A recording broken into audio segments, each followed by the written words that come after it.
GM, Fomoverse Radio. This is Austin Hamilton, your show host. Today we'll be having guest Jameson on here.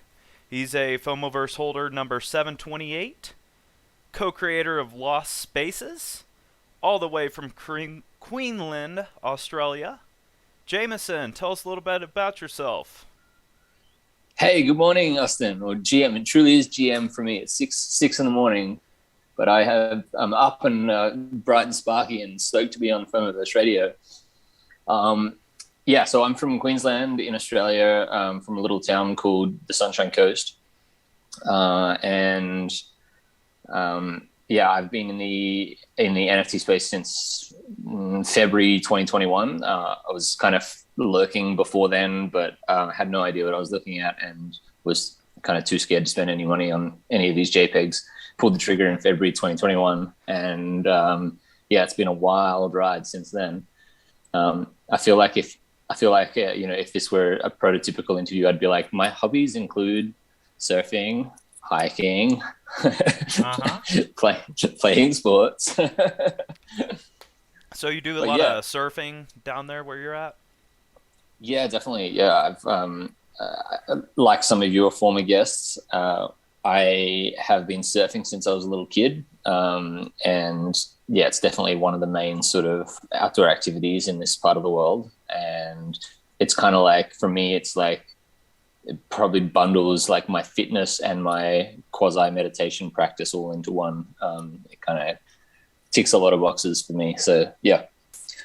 That's so awesome, man. Well, thanks again for coming on the show. We love to have you here. So FOMO just recently got enabled for burning. Oh yeah. Yeah, that was cool. I've been checking Second State's website frequently, trying to see how many have been burned. And I have to say, I'm a little disappointed. I thought there would be more. I'm just going to try and get the live number. Here it is. 86. Oh yeah, you got it. Oh no. Oh cool. Yours is updated. I need to refresh mine. So it looks like 123 was burned, and I checked it right before we went on. There was 122, so somebody must have just burned one. Second State has done such a fantastic job with everything he's doing, man. Oh yeah, it's amazing. He's a real pillar of the community in that sense, and I can't believe he just does all this stuff, like whips it up, like puts all his time into it, and it's like it's all voluntary. I mean, like, I know a lot of us do voluntary stuff, like this show is voluntary, but for me, as somebody who's not as technical, I look at the dashboards he creates. I'm just like, what? Nobody's paying him to do this? That's insane. Yeah, you would think it's like a company or a group or something, but apparently, I mean, he hasn't said anything about helping out, so looks like he's just the only one doing it. But yeah, man, it'll be super interesting to see, because obviously, Ash is just kind of like hovering at the moment. I would say probably in a consolidation phase, before Ash 2, but it'll be really interesting to see what happens as Ash starts to pump, not financial advice, et cetera, but, there'll be an inevitable pump leading up to Ash 2. And to see how many FOMOs get burned with that sort of like 50% partnership split, 123, that's pretty decent so far. I think we'll see a lot more burned if we get a serious pump. I'm going to have to agree with you. I was actually on Ash Nation just before we started this. Hearing people's outlook from outside of FOMO was just pretty interesting. I think it was Danny was on there. He was saying that, he believes that when Ash goes up, a lot more people will look to burn pieces because they're more correlating the price and everything to the USD, United States dollar, versus actually just thinking about it as Ash terms. So the smart thing to do, and again, do your own financial research, but if you're looking to actually burn something, probably want to do it now. Yeah, if you're interested in taking advantage of the inverse yield bonding curve, although it's pretty gentle at this stage, but yeah, that I'd agree with that. And also, I guess there's probably a slight delineation between people who view Ash in USD terms and people who view it in ETH terms. Like personally, I view it in ETH terms, and it's probably only because of the time spent in the space, I kind of denominate everything in ETH at the moment. As Shorts would say, I'm crypto native. but like most people view it in USD terms, and I think there's maybe a slightly different tack there because, for instance, like ETH had a little bit of a recovery recently, and the price of Ash in US dollars went up a little bit in correlation. But I haven't checked it since I've been awake this morning, but it was still sort of like hovering around a similar Ash to ETH ratio or ETH to Ash ratio, regardless of the fact that it went up a little bit in USD. So if we, well, I know I'm going to say when we see a pump coming into Ash 2, whatever Ash 2 looks like, it doesn't really matter to me how it rolls out, like what the format is. It doesn't even really matter which artists. All that matters is that it's a new level of adoption, and there'll inevitably be a little bit of a pump. But I'm looking for that pump in the ETH to Ash ratio to signify the sort of like the true health, if you will, of the price there, because I think that denominating in ETH is probably a little bit more accurate, at least for the future. For sure, for sure. It gets a little bit technical for people that aren't familiar, necessarily with Ash to ETH or Ash to USD. So what Jameson's talking about, he's looking at the price between Ethereum and Ash, and just correct me if I'm wrong. So I could possibly pull up a chart here that shows what would they call it, the ETH dominance or the Ash dominance over each Yeah, other? yeah, probably, man. I'm not technical when it comes to charts. I just have Dex tools open with the Ash trading pair, and like I just flick it back and forth between Ash USD and Ash Ethereum, and just kind of like look at both those charts side by side. And that, honestly, like I'm not like a crypto technical analysis guy. I know nothing about it, and also I don't think that applies so much to Ash anyway, because it can pump or dump on one individual's tweets. You know, when Ash first came out, I'm not gonna lie, I I had originally I bought 12 cubes, so I had a 10 cube, and then I had two single cubes. And I was a little bit skeptical about burning the cube. I was thinking okay, this cube is going up in value. Maybe I can catch, some profit, sell it for some USD. Now, looking back, that was a big mistake on my end. I should have actually burnt the cube, and then I would have, had a lot more ash looking back. So, Yeah, yeah. Man, I feel you. I definitely sold some cubes. Like, I can't remember. I could go back and check, but like definitely less than $2,000. Um, and that was like, but you know what? I don't like to kind of look back at that and go like, oh, you idiot! If only you had waited, because like it's part and parcel of the experience, hey, and like part of the learning process in this very very new space that we're all in. Um, and I think it's not particularly constructive to to like mourn decisions that were made when less information was available. But it certainly taught me some lessons about like value investing in certain artists and projects versus flipping others. And there's a lot to be said for both, right? Like there are also always some pretty healthy opportunities for flipping, whether the market's up or down, obviously more so when the market's up. But then there are creators like Puck and the Shorts Howard is probably a great example of this, where like holding seems to have been the best strategy to date. I know a few people, particularly some like larger holders, who have managed to kind of trade Puck's ecosystem. Like I know a guy who minted 250 pages, turned most of them into poets, and then sold just about all of them at 1 ETH, and got all of his origins from being on the leaderboard and sold all of them. So he essentially just like made an insane amount of profit on a pretty large investment, and just traded in and traded back out. And then he came and bought a very large merge, like I don't know, number 50 largest merge or something. So wow. He's kind of like playing the game, trying to trade in and out of Puck. But I think that somebody like Shorts Howard has obviously in Puck's ecosystem at least, has done better than probably anyone else by buying and holding. I think So he's yeah, the. I interesting. think Shorts is like the third largest ash holder from what I've seen.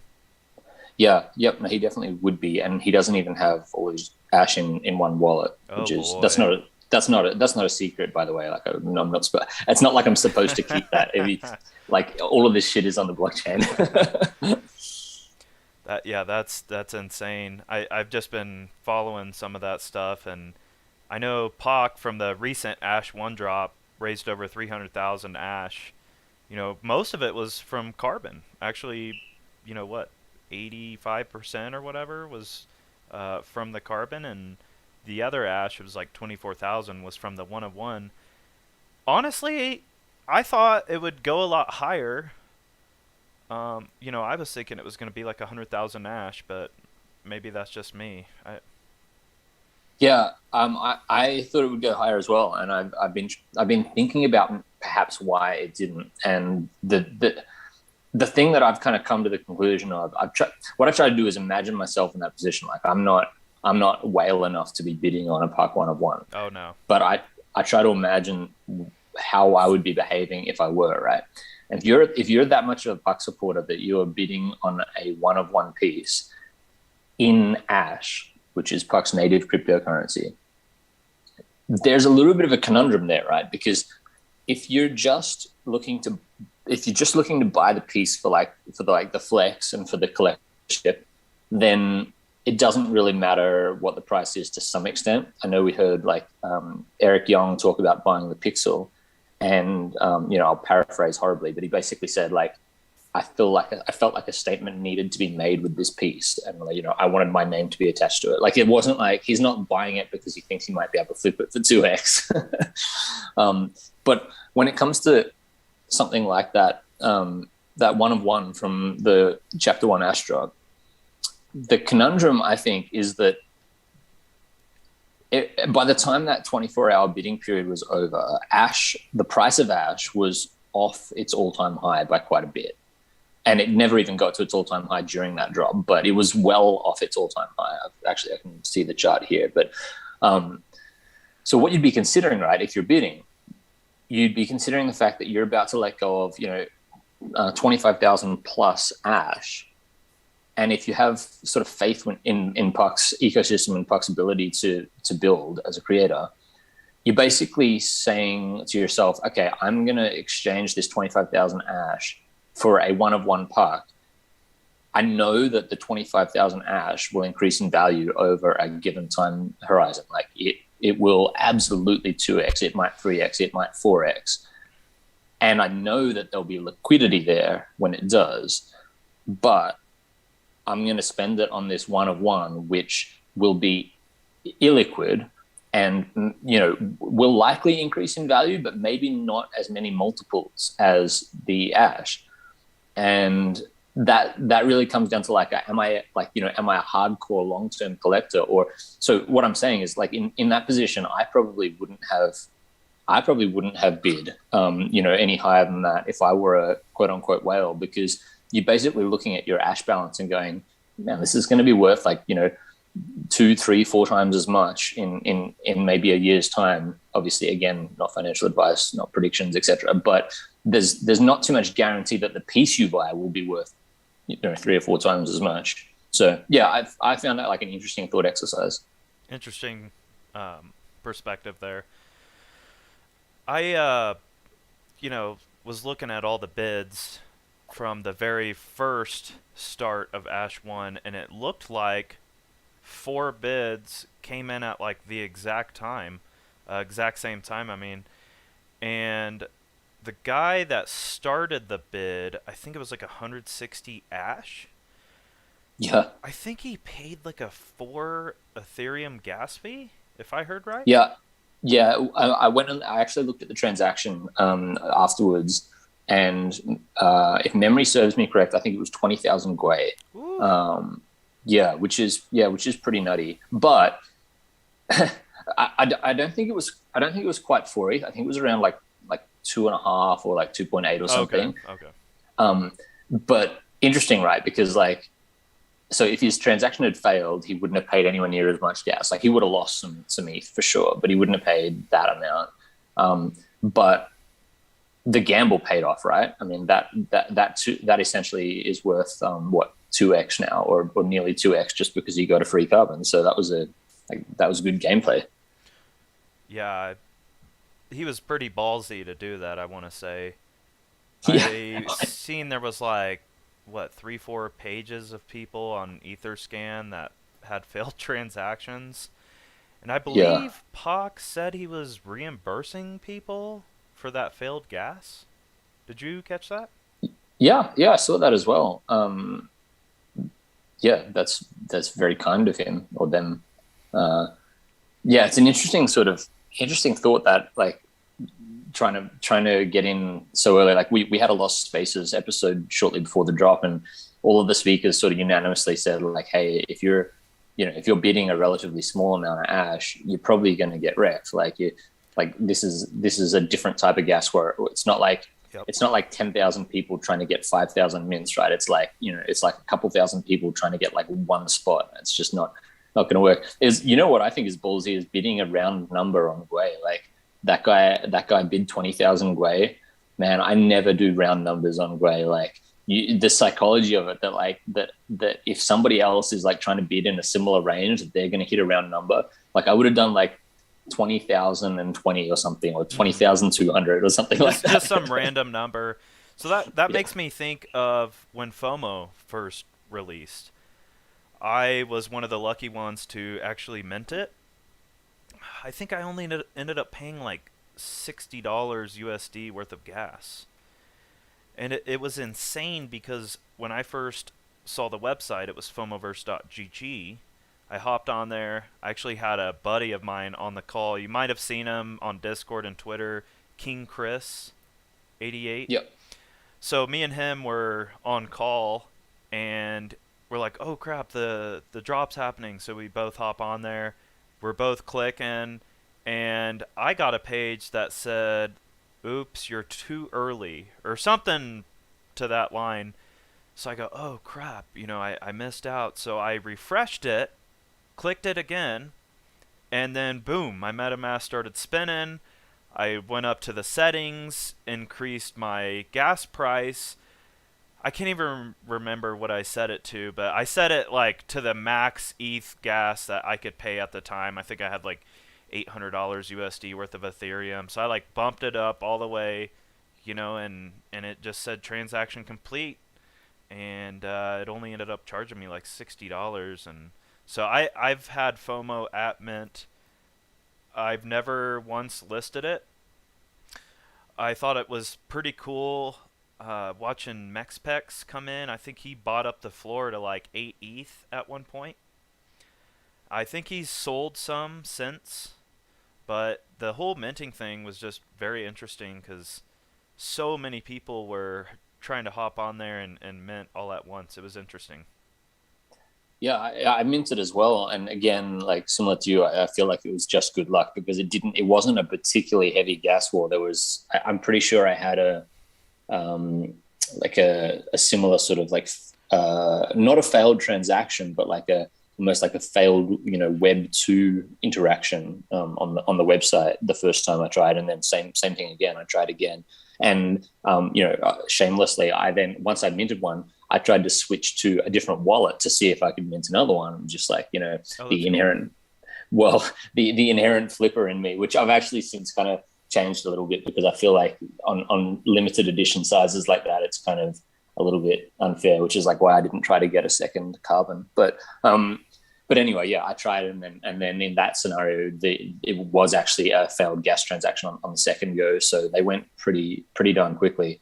But you know what? The thing that interests me most about FOMO is I don't think Park's ever said explicitly that that any FOMOs which are sold in such a way that don't yield the partnership royalty are like somewhat tainted. And I don't think Parker's kind of explicitly said that or described what that might mean, but there's been sort of implications, like there's been sort of real subtle inferences that if you sell or acquire a FOMO in such a way that doesn't yield that partnership royalty, that it might not be as pure. I don't know how else to say that. Have you heard that sort of floating I around? have heard that. Almost sounded like to me it would be blacklisted, or to some point. Um, Yeah. Yeah, I don't know, but then I wonder because I would have thought that that would have come into play now, like now that they're burnable, and I wonder if I mean I haven't heard of anybody having like a failed interaction with burn dot art and not being able to burn them. I guess that people might not say if they had, but that I'm not that's sure how that plays out. that's really interesting that you bring up that point. You know, and Pac hasn't really touched base on that from what I've seen. Something that something that they tweeted recently, and Shorts Howard brought this up to the FOMO community. Let me pull it over here. He tweets, FOMO and the creation are now high tier burn enabled. Ashes will be split 50-50 between FOMO partners and I. So when I first read that, I was thinking, oh, okay, well, it just means, Pac keeps 50% of the ash, and the other 50% goes to the person that burned it. Well, then Shorts Howard brought it into the Discord chat, and he goes, hey guys, how do you guys interpret this tweet? And it made me kind of double check it, made me rethink it. And the more and more that I look at it, I wonder if that ash will somehow be sent to our FOMO community.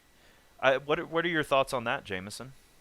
Yeah, I mean that's a matter of grammatic sort of nuance, right? Like it's almost like I'm just looking at that tweet you've got on the screen, and it's like it's basically one of those sentence structure issues. Ashes will be split 50-50 between FOMO partners and I. So like if you're talking on the individual basis, then it would be easy to assume, like you said initially, that what it means is when a FOMO is burned, 50% of the ash that it generates goes to Puck, and 50% of the ash it generates goes to the partner that burned it. That's the most obvious interpretation. And yeah, I know I heard Shorts was he said that to a few of us as well in a group DM. And again, that's kind of like it's almost just a matter of sentence structure. Like I feel there are so many things with Puck where they'll be left purposefully unclear, just close enough to clear that you kind of like that you second guess yourself, but like enough wiggle room that you're not quite sure. Obviously, all of us FOMO holders love the idea, right? We'll just jump on it. I like to believe that it'll be distributed amongst us. But what gets me is when he puts between FOMO partners and I. Because you would think after you would burn it, you wouldn't be a partner anymore. And so that's kind of what makes me think, okay, so maybe he's talking about the existing partners? I don't know, but I just wanted to bring that up. I brought it up in Ash Nation earlier just to share with some people. They were asking about FOMO and stuff, and some of the spectators, they're like, "What goes on in the chat?" We're always curious to know what's going on. And here I'm Yeah. thinking, I'm just imagining the Careless Whisper, George Michael's playing the saxophone, and I'm like, you guys have no idea. I love it. I love it when people kind of assume that that F channel in the Discord is like some alpha channel. I mean, it's alpha in terms of like Yeah, there's awesome people in there, for but I sure. think it's so funny when people like tell us what's being said in there. You can just put like a little sax emoji back and be like, this is it right here. Yeah, we're all just being like mini pucks and like trying to enhance the mystery around the FOMO channel. I wonder too. I think I brought this up when I had Rod Ortega here last week. Do you remember the New York City NFT event that they had? Yeah, the hush. Yes, and what was there, like 10 or 13 people or something that got the phones, and then they could scan the QR code, and then it gave them a Telegram group? Yeah, I don't know how many got in. I think there were 30 available, but I don't know how many actually got in. Do you know anything about that? I've literally heard zero since that event happened. Yeah, no, I know one person who is I don't know them very well. I've spoken to one person who's in it, and to their credit, they've said, "Look, I can tell you it exists, and I can tell you that there are, X many people in it, which I've forgotten since. But I'm not going to tell you anything more than that because, like, we've been told not to." I'm like, "Well, yeah, kudos to you. That's the right way to play it." But I haven't heard anything about that recently, and it's obviously a small enough subset. I'm sure that Park will do something fun and exciting with that group, but I have no idea what it is, and it's obviously shrouded in immense secrecy. I'd be curious to find out what's going on in there. I'm sure I probably won't until somebody spills the beans or Pot comes out and says, "Hey, this is what's going on." But I'd just be curious, and that kind of makes me think of what people think that's going on in FOMO. So it's just kind of funny. Yes, yeah, that's true. Yeah, people just imagining that like Park's in FOMO 24/7 talking to us. Nope. I think he's maybe came on there like two or three times. Oh, geez, that's not much of a partnership. But, I've told people I'm totally okay with him not coming on there. We have a pretty strong community ourselves. We talk amongst ourselves a lot. We share ideas and everything. I'm sure he's watching. I'm sure he hops on there and takes a look at it. Yeah, I think Puck's time is definitely better spent elsewhere. Like I love Sure, seeing him engaging in, Lorem in the main channel, as he because should. yeah, absolutely, yeah, because people, a broader range of people feel that they have access to him as the creator, and I think that that's the most healthy thing possible for the ecosystem. Totally agree, 100%. Now, wanted to touch base with you, man, on Lost Spaces. So, kudos to you and Shorts for creating Lost Spaces. I've talked to a lot of people that I work with, people in the NFT space, said, hey, give this a watch. I think you guys got some pretty useful ideas, some information that you can get from that. So, kudos to you guys and Lost Spaces. When did you guys create that? Actually, I'll thank you for saying that. I'll give you a little snippet. While you were saying that, I just went and like searched my DM history with Shorts. Obviously, I won't say anything that shouldn't be said in public, but I specifically remember um, something about like. So there was a period earlier in the year where, so this is sorry, last year. Um, there was a period about like August, September-ish where uh, Twitter Spaces were really getting up and running, but most accounts didn't have access to actually create a Twitter Space. So like at the time, I remember I was like thinking, oh, maybe I'll do one of these Twitter Space things one day, but I literally didn't have the authority to do one from Twitter. And funnily enough, when I ended up finding out that I had the ability to do one, I think it was like 8 p.m. my time, which is like most of America is well and truly asleep, and like Europe is kind of waking up, and I just like created a space and just like sat in it by myself. It was not Puck related. I just wanted to see how it kind of rolled out. I just sat in it by myself, and then like some dude from Chicago who was like, it must have been later, but some dude from Chicago who was like up really really early because he did his job was like transport or something, and he just jumped in and talked to me for 5 minutes, and and then it was like he's like, okay, I got to go to work. I'm like, okay, cool. I guess I'll go too. But around that time, I noticed that my account had gotten the ability to host Twitter Spaces, right? And I suggested to Shorts. I said, oh, like, does your account have the ability to do a Twitter Space? And I think he checked and he said it did. So I'll read you. So we had a conversation on the 3rd of September. So this is obviously around about Lost Poets. The time of the Lost Poets drop. So I said to him, dude, we should do a Twitter Space today, the pack drop. Just jump on and shoot the shit. He says, yeah, we should do thoughts on when. I said, anytime really, before the US goes to sleep, I guess. And, he's like, yeah, 11 a.m. Eastern Standard Time. I've never used Twitter Spaces. I said, me neither. Should be fun. I said, I'll play the dumb everyman, which I am, and you can play the pack expert, which you are. So that was the genesis of Lost Spaces, and it was when we the first one we did. It was literally just like, look, we could like have a chat about this. We could do like a Discord call, or we could do it in public, and then other people can listen as well. And so that's how the first one came about. And then I think Doughboy joined us on the next episode, and then Strongheart joined us on maybe the episode after that, and that kind of like somehow that kind of became like the four sort of co-hosts, I guess. And cool. obviously now it's just I mean, we all think of it as like a community thing, similar to Ash Nation, right? Where there's like there are hosts, but it's not like it's like me and Shorts, running a show. It's just like somebody has to be pressing the buttons, but it's like everybody's event. Yeah. Yeah, that's so cool. That's like the Lost Spaces origins. So, thank you for Yeah. sharing us. Thank you for sharing with us. I listened to the last episode of Lost Spaces. I think I DM'd you. I had to hop off like an hour and a half into it. We had to go grocery shopping with my girlfriend and her 5-year-old. And then you mentioned after the Lost Spaces episodes are over, people can go in and you can actually listen to the episode after it's done. So for those of you that haven't heard Lost Spaces, you can go on their Twitter, right, Jameson?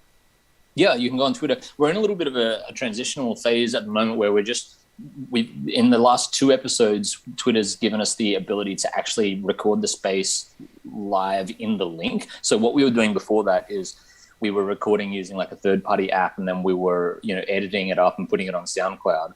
And we might keep doing that. I got to talk to Shorts about it. But the last 2 episodes, Twitter's actually recorded live within the actual space link on Twitter. So for the last 2 episodes, you can actually go back. You'll find them on Lost Spaces Twitter account, but they're actually hosted by my account for various reasons, because Shorts uses a VPN and it sometimes cuts out. So you can find the recordings. Cool. You've got it up on the screen. And you've got played recording, which is really cool. So now people can just go back to the link and listen to it like a podcast in Twitter, which I think is so much more user friendly. And if that works for people, like for instance, I haven't had any requests for the recordings of the last 2 episodes. And before the last 2 episodes, we'd have like 20, 30 people like DMing us afterwards saying, when will the recording be ready? So I think this is really awesome. When? Yeah, when. That's right. When. I always imagine when in like a kid's voice, like when. That's so funny. Mid-June. Yeah, my wife has actually started adopting NFT vernacular. Mm-hmm. So like there'll be a few things that she'll say, because she kind of lurks, like she's getting more into it, and she like lurks on Twitter and Discords and whatnot. Good for her. And yeah, it's awesome. And she says she'll say something like, like we'll wake up in the morning or something, and like I'll be like a bit slow or whatever, and she'll be like, when coffee. When coffee. Yeah, it's a bit like that. I started bringing GM into work, and so it's funny because one of the positions that we have is the general manager, and we call him the GM. So I'll go up to people that have no idea, about NFTs, nothing, and all. Hey, what's going on, John? GM, and he's like, what? I'm like, GM, like as in good morning. It's just kind of funny, hearing that. But Now I don't know too much about car brands, particularly US ones, but isn't GM also an auto manufacturer and not the type that you sell? Isn't that the competition? General Motors. So you can think of that as like Chevrolet. Yeah. GMC, which is kind of like a luxury brand of Chevrolet. So yes, they would be like our quote unquote rivals.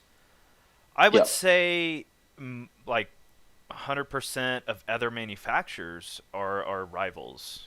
Tesla, Kia, Mercedes, Honda. It's interesting though, because the dealer group that I work for, we have 18 dealerships now, and they have different franchises. So we have Ford, Chevy, Honda, Toyota, Dodge, Jeep, Chrysler. almost all the brands minus like some of the higher end ones. We don't have Porsche or Land Rover. There's just a few that we don't have, but yeah, here in America, where it's pretty diverse on the car manufacturer companies. How is it over in Australia? Do you guys have? I believe you had the Ford Ranger before we had it over here. Dude, I wouldn't have a clue. I am I am not much of a car guy. I always kind of like That's joke okay. with, yeah, I always joke with friends. Like I drive a Toyota RAV4. Like Nice. I, well, it's funny because like I've had one of them. Like I've had a few of them over my driving life. It was my first car when I was 16. I had like a 1995 or something RAV4 with a fold down that like the back seats had like a cabriolet fold down sort of canvas over them, and this like bright red little four wheel drive. We'd throw the surfboards in the back seats and they'd like stick out the top, and then we'd like drive up the beach. But I love those cars because like you can just beat the crap out of them and they Yeah. just keep going. But even now, so I have that car. I think I posted about it a couple months ago. Like it's worth like 1.2 ETH or something. And it's like I couldn't I could not bring myself to buy some fancy ass car. Like I'll go probably from this to like a Land Cruiser or something, like a, you know, a really Oh, capable nice. four wheel drive. I'm not the kind of guy who you'll ever see drive